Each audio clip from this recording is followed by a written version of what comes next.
Death was a fairly attractive woman in 12B, an aisle seat on the flight from New York to London in the late spring of 1998. She had brown hair, brown eyes, high cheekbones, and wore a pair of black framed glasses that she used when reading a tattered romance novel. She smiled warmly at the flight attendants when they spoke to her, and politely helped an older gentleman lift a heavy bag into the overhead compartment when he was too frail to do it himself. Of all the people on the plane, only Richard recognized her for whom she really was, and that was because he had seen her before. He was walking down the aisle heading toward the restroom when he spotted her. The seat next to her was unoccupied, so he sat down beside her.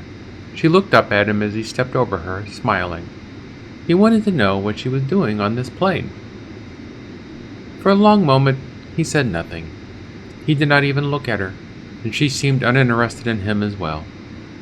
The passengers had grown quiet, the dull roar of the airplane engine lulling them into a stupor. Somewhere behind him, a small child was whimpering. "I know who you are," he finally said.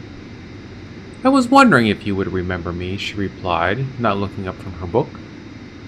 A flight attendant wandered by, and Richard ordered a scotch. The woman beside him asked for a bottled water. Richard sipped his drink, trying to steady his nerves. "So, who is it this time?" he asked. "Who is what?" she replied.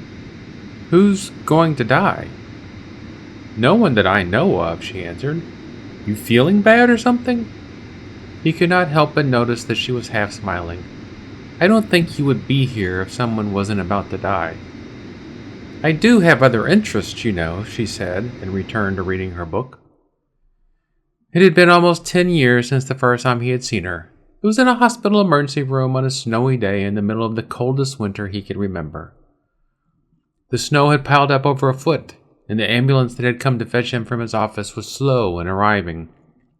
He had lain on the floor for a long time, concerned co-workers swarming around him, confused and panicking, not knowing how to handle a man who was having a heart attack. His chest felt like a vice was trying to hold it shut, and every time he drew a breath, he had been certain it would be his last. Every time, he told himself, "Just one more, and I can give up." Then he would take another, and then another. When the paramedics arrived and loaded him into the ambulance, he tried to thank them, but he could not speak. They nodded to him and spoke to each other in hurried voices, but it sounded as if they were underwater. He remembers them putting a mask on his face, and that seemed to make the vice on his chest loosen a bit. There was a girl in the ambulance, no more than 6 or 7 years old. She was bleeding all over her nice dress, and her wailing nearly split his ears. The paramedics ignored her, as if they could not even see her. He remembered falling asleep at that point, and when he woke up, they were taking him out of the ambulance. The little girl was nowhere to be seen. They had rolled him into the emergency room, and he could vaguely remember a lot of people standing around him as they worked to preserve his struggling heart. He remembered a lot of noises and voices, beeps and crying and shouting all around him. He had rolled in and out of consciousness, and every time he woke up, he was in a different room with different faces hovering over him, some smiling, some grim. Finally, he woke up in a room that was quiet and dark.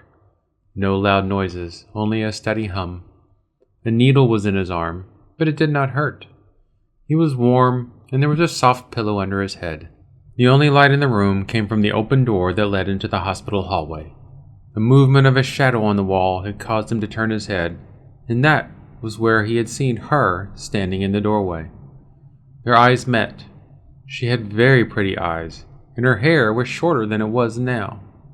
She smiled at him, and he felt okay for the first time. He knew that she was not there for him then, but she had been close by, just in case. She started to walk away, then stopped and turned around. A young girl leapt into her arms, and Death pulled her close and hugged her tight. It was the girl from the ambulance, but her dress was clean again, and her hair was in a pink ribbon that was coming loose and would soon fall out. Death turned and smiled at him again, and then she walked away, the little girl still in her arms. Richard remembered crying at that point, before falling asleep again.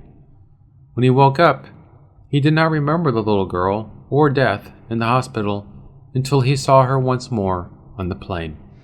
"What happened to the girl?" Richard asked. "She's fine. She's with her mother now," Death said. He took another long sip of scotch. "Would you tell me? If you were here for me, would you let me know?" She looked at him. "Would it change anything?" Maybe I could change something, or stop it from happening somehow." "You've always had that ability," she said. "But you know that it has to happen sooner or later, right?"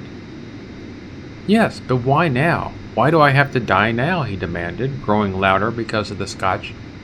A man in a business suit sitting across the aisle stirred in his sleep. "No one said that you were going to die." "Oh, come on. You didn't just get on this plane to take a vacation. You're here to kill someone," he said, trying to keep his voice low, but not succeeding very well. She seemed to grow angry at this statement. "I do not kill anyone," she replied.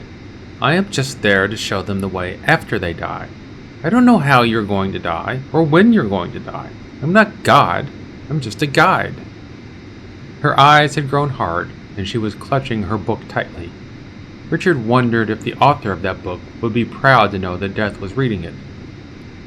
The plane suddenly began to shake.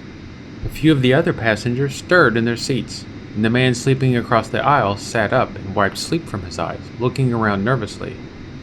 The shuddering lasted for a long moment, and then subsided. The man across the aisle grunted and pulled a blanket over his head, and went back to sleep.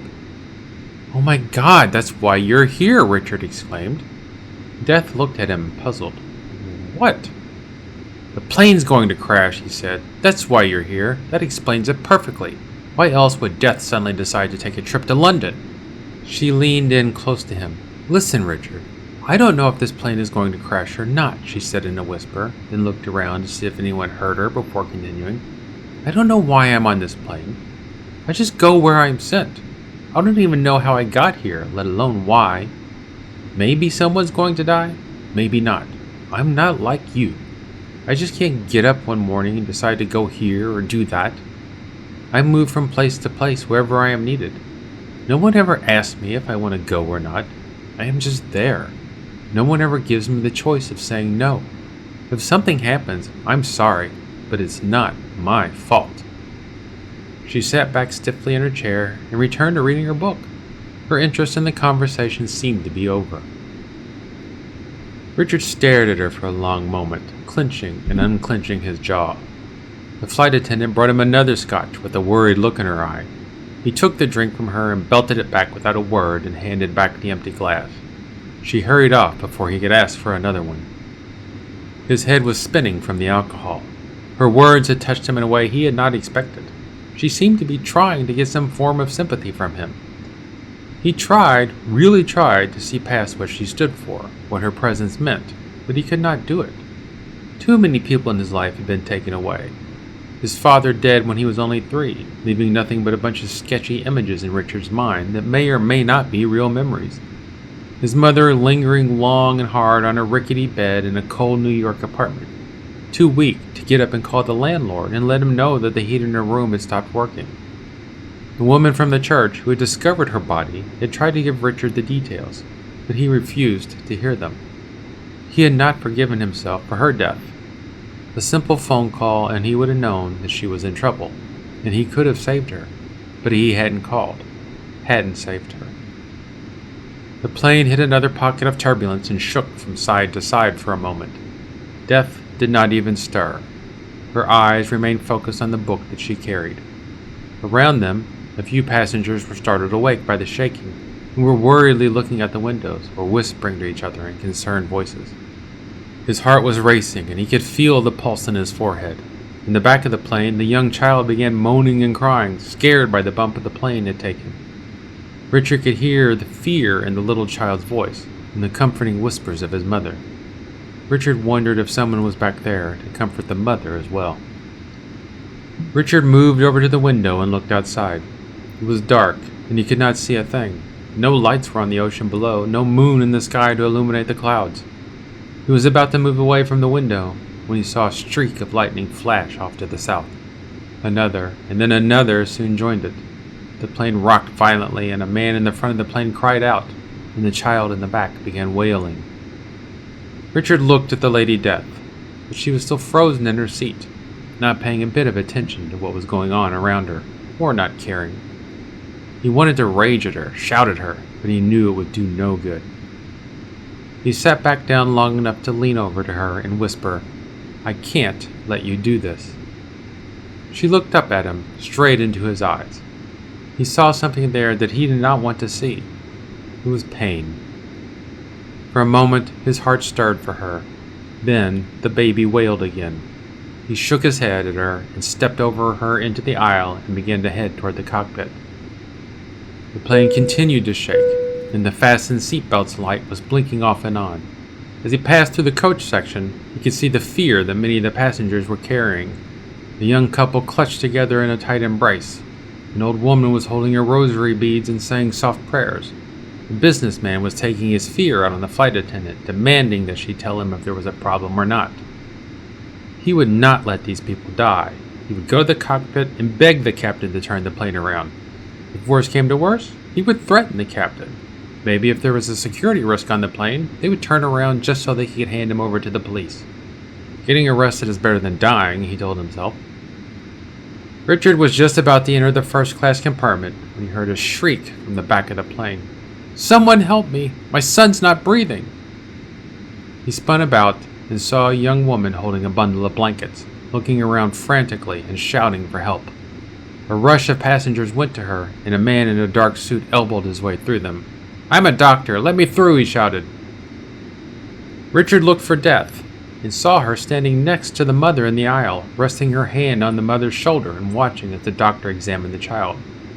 Was she here just for the child? The look of sympathy on her face made him angry. The poor mother was about to lose her child, not knowing that Death herself was standing right next to her, pretending to care. He quickly tried to go to the back of the plane, but there was a crowd of passengers that was blocking him from getting through. He stood on his toes and peered over the heads in front of him. The doctor had his fingers in the baby's mouth while the mother just shivered and tears rolled down her face. Richard noticed that Death was holding the baby's bare foot, stroking it with one finger as she watched the doctor work. The plane shuddered again, and there was a quick flash of light outside the windows. The lightning seemed to be getting closer. The plane tilted slightly. The pilot seemed to be taking the plane higher to try and go over the weather. "We were going to London to see my parents," the woman holding the baby sobbed. "He's never seen his grandparents." The doctor leaned over and began to blow into the baby's mouth and nose. The mom closed her eyes, her mouth moving as she said a silent prayer. Richard glared at Death, wanting to push through the other passengers and make her stop touching the child. Their eyes met. Richard could see nothing but sadness.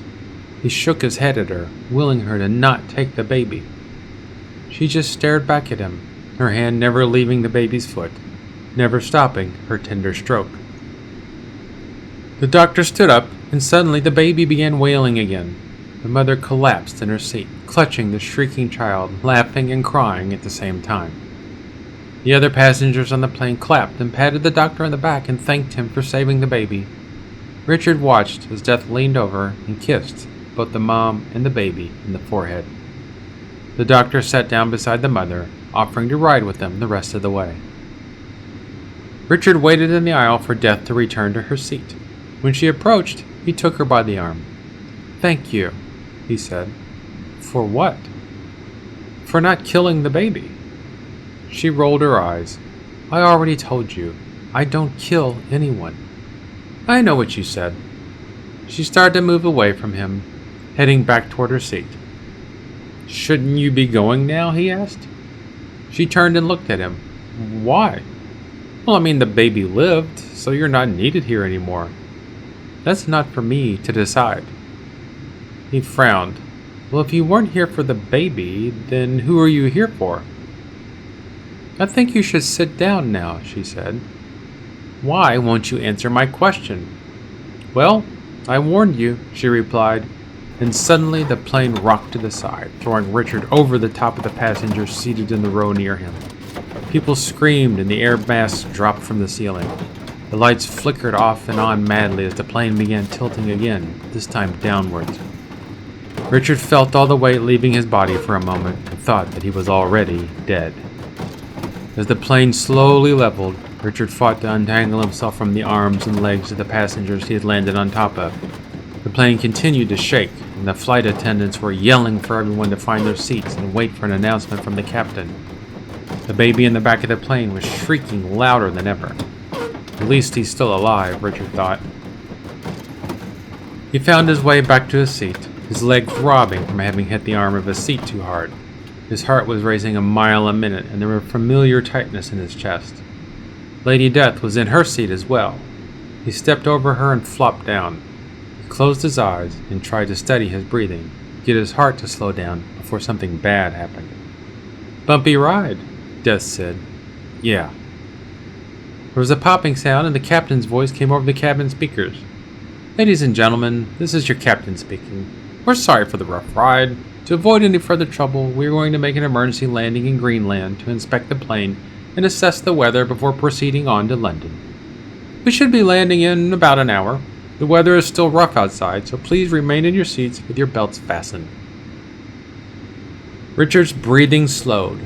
He took in air through his nose and blew it slowly out his mouth. His heart calmed down as well, and the tightness in his chest began to fade. As long as his left arm didn't start hurting, he thought he would be okay. "Have you been taking your heart medicine?" Death asked him. "Yes," he replied. She arched an eyebrow at him. "Well, most of the time," he said. "Too many people die of heart attacks. They can easily be prevented," she said. Okay. As soon as we get to London, I'll get the prescription refilled," he said. He was watching her to see if her manner would indicate that he wasn't in fact ever going to get to London. However, all she said was "thank you." She settled back in her chair, but she did not read her book. Her eyes were fixed on the front of the plane. He tried to follow her gaze, but he couldn't see anything out of the ordinary. The minutes passed by very slowly. Every passenger, even the baby, had grown silent. The captain's words had scared them, and they were afraid that even a slight movement might cause a terrible tragedy. The lightning still flashed outside, and occasionally the plane would tremble, causing the hanging air masts to swing lazily back and forth. "Do you remember my mother?" he asked. "Yes," Lady Death replied. Richard didn't know what to say. He wasn't even sure why he had asked the question. "She didn't blame you," Death said.